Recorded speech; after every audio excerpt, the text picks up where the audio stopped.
ఆపేసింది. ఇక డిసెంబర్ 9వ తారీఖు నాడు రైతు బంధు ఖాతాలలో 15,000 రూపాయలు వేస్తామని ఇదే రేవంత్ రెడ్డి చెప్పడం జరిగింది. రైతు బంధే కాదు, ఆసరా పెన్షన్ అన్నాడు, రుణమాఫీ అన్నాడు, కొన్ని వీడియోలు కూడా చూపిస్తాను. అయితే మరి నేను అడుగుతా ఉన్నా ఇలా రేవంత్ రెడ్డిని నేను ఒక పత్రికలో చూసి చాలా ఆశ్చర్యపోయినా. ఇది నేను చెప్పడం కాదు, ఒక పత్రికలో రైతు బంధు మింగిన ఆమాత్యుడు ఎవరు,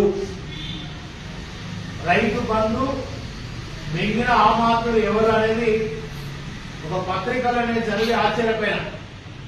అంటే రైతు బంధు ఖాతాలలో తెలంగాణ రాష్ట్ర ప్రభుత్వం, కేసీఆర్ గారి ప్రభుత్వం ఆనాడు 7,700 కోట్ల రూపాయలు బ్యాంకులలో వేసింది వాస్తవం. 28 తారీఖు నుండి రైతుల ఖాతాలలో పైసలు డబ్బులు పడుతున్నాయి, టన్ టన్ టన్ అని. మరి డబ్బులు ఎక్కడికి పోయినాయి? ఈ పత్రికలో ఉంది. ఇది నేను చెప్తున్నది కాదు. నేనేదో మాయ మాటలు చెప్పి అబద్ధ మాటలు చెప్పడానికి కోసం చెప్పే ప్రక్రియ కాదు.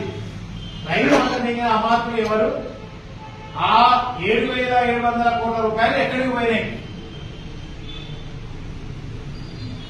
ఇది ఒక పత్రికలో వచ్చినటువంటి దాన్ని నేను రైతాంగం, తెలంగాణ రాష్ట్రంలో ఉన్నటువంటి రైతాంగం పక్షాన అడుగుతా ఉన్నా.